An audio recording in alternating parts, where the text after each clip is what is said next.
ಜೀವನದಲ್ಲಿ ದೇವರು ಧರ್ಮ, ಸತ್ಯ ಧರ್ಮ.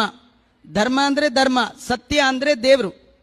ಭಾಗವತದಲ್ಲಿ ಸತ್ಯಂ ಪರಂ ಧೀಮಹಿ, ಸತ್ಯ ಅಂದರೆ ದೇವರಿಗೆ ಹೆಸರು. ಸತ್ ಚಿತ್ ಆನಂದ ಇದೇ ಯಾರ್ದು ದೇಹವೋ ಅವನಿಗೆ ಸತ್ಯ ಅಂತ ಕರೀತಾರೆ.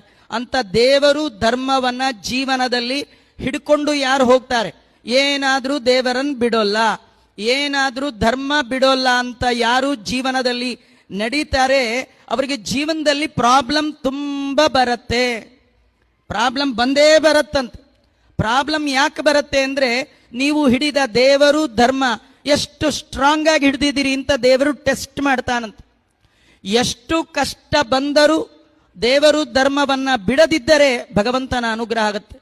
ಮಂತ್ರಾಲಯ ಪ್ರಭುಗಳು ರಾಘವೇಂದ್ರ ಸ್ವಾಮಿಗಳು ಅವರ ಜೀವನದಲ್ಲಿ ಎಷ್ಟು ಕಷ್ಟ ಬಂತು, ಎಷ್ಟು ಕಷ್ಟ ಬಂದರೂ ಅವರು ಬಿಡದೆ ಎರಡನ್ನ ಹಿಡಿದರು.